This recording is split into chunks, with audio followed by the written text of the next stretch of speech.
Retour à Bab el-Oued. Je suis parti de mon pays, le cœur broyé par le chagrin. Un quart de siècle de nostalgie des amis perdus en chemin. Le bateau blanc de mon retour entr'ouvre la Méditerranée, mémé d'azur des premiers jours, maman la blanche de mon passé. Et je découvre les yeux mouillés allégés de mes jeunes années. Panoramique et minaret, rien n'a changé sous les palmiers. Sous mes semelles de blessures, ma ville natale est à mes pieds. La pluie coule sur ma figure, je reste tout seul sur le quai. Une valise dans les mains, je fais le chemin à l'envers. Autour de moi, les Algériens sont indifférents à ma guerre. Une guerre sans feu, une guerre sans armes que je livre contre moi-même.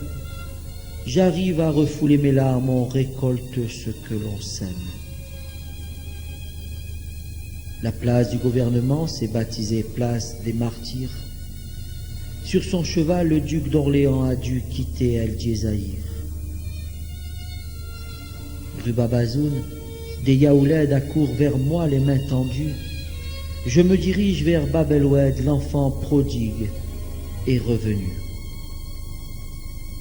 Bugeaud m'ouvre toutes grandes ses portes, comme au temps des années 50. La langue française n'est pas morte en Algérie indépendante. Avenue de la Marne, sous les arcades, le soleil joue de la lumière, la jeunesse tape la promenade, je me crois revenu en arrière. Janils, Riveil et Pinelli m'annoncent les jardins guillemins où mon enfance a fait son lit, entre football, chaps et chagrin. L'émotion envahit mes yeux, aucun son ne sort de mes lèvres. J'avance d'un pas respectueux de peur d'éparpiller mon rêve. Toute mon enfance dans un regard qui semble dire dans un soupir « Pourquoi t'en reviens-tu si tard au pays de tes souvenirs ?» À 2 pas de Padovani, sur l'esplanade du jardin, défilent tous les visages amis qui partagèrent mes matins. Gozlan, Mani et Médinet, Capot, Boisis et Abergel et toute la bande du quartier. Dieu que l'amitié était belle. Rien dans les poches, tout dans le cœur. On partageait ce qu'on avait, c'était le secret du bonheur, au chaud soleil de l'amitié. Le nom de ma rue a résisté au grand courant d'air de l'histoire. Autour de moi, rien n'a changé, des enfants jouent sur le trottoir.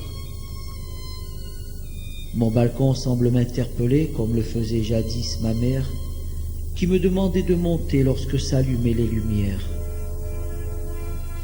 Mon ascenseur a disparu, les rampes se sont envolées.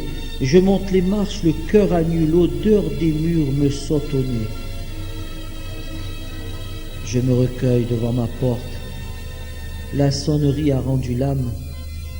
Elle n'aime pas la manière forte. La maison s'ouvre sur une jeune femme.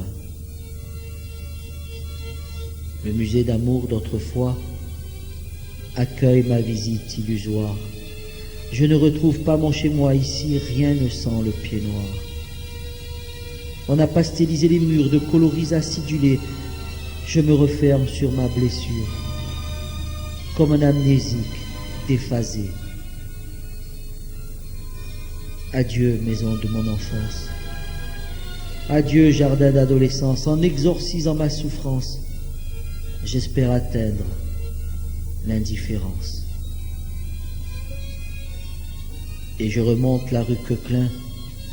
Je descends la rue Rochambeau. Devant l'école, c'est un gamin qui joue aux billes et aux noyaux. L'avenue de la Bouzarea, noire de monde et de pauvreté, offre une image de la Casbah qui aurait changé de quartier. Les 3 horloges repeintes en bleu oublient le temps de la mémoire, quand défilaient les jours heureux, éclaboussés d'accents pieds noirs. La côte de la Basseta a digéré la paella, effacé la violetera, Luis Mariano et Sevilla. Quant au quartier des Italiens, Claudio Villa n'y chante plus. On prie Allah ou Aladin au café des 3 avenues.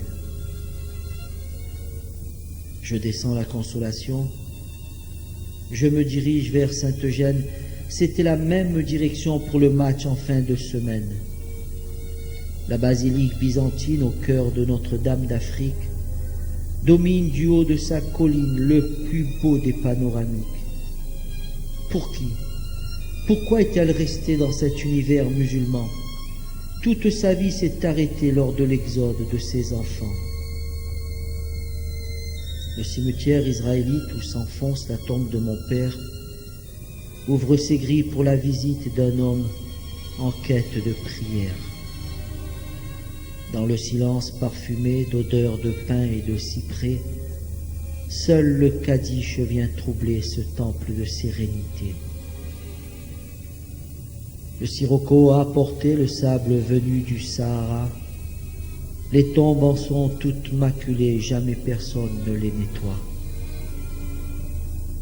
Adieu, cimetière d'Algérie. Dormez, sentinelle de la mort. Vous resterez notre patrie, quelle que soit la ville ou le port, où nous traînons cette nostalgie qui est toujours à nos côtés. Quand on a perdu son pays, on vit toujours au temps passé. Adieu, pays de mes amours.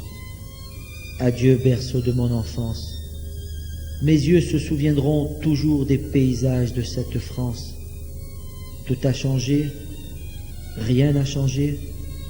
Je ne saurais comment le dire, mais une ville plus belle qu'Alger, c'est Alger de mes souvenirs.